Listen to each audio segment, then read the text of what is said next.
Pregătim țuiculica pe 4 octombrie.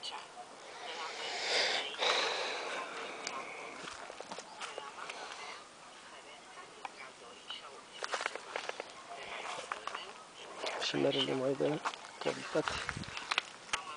Golden para gutui. Ce cucuțili? Ce tati? Ce? Și aici de țuică.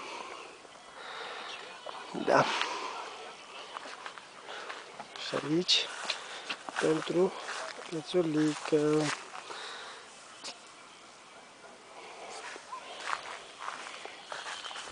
A făcut tata la piață 1.700.000 pe mere.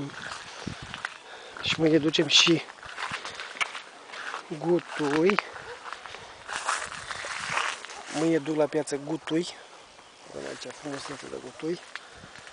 Iată. Iată. Și mai ducem și frumoasele pere. Frumoasele pere. Perul este foarte plin de pere. Și cred că scot cauciucule de iarnă. Iată și cutuile, cutuițele, frumusețile. Mic și rău. Și smochinul care a făcut treabă.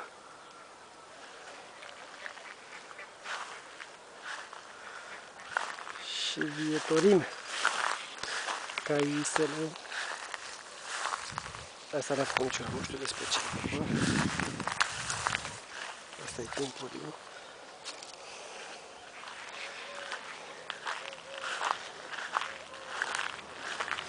Și acum aici, florinuța. Frumusețe. Au rămas câteva. Mulțumit.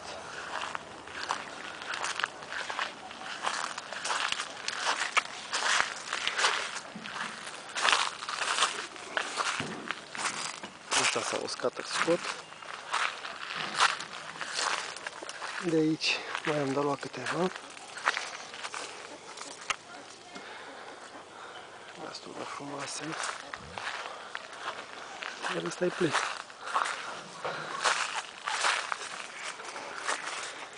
Steven, ca al tău? Iată frumusețe. Și fratele care și-a dat producție. Iată frumusețe.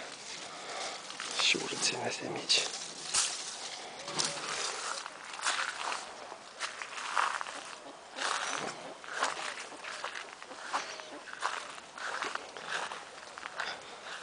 Și golden.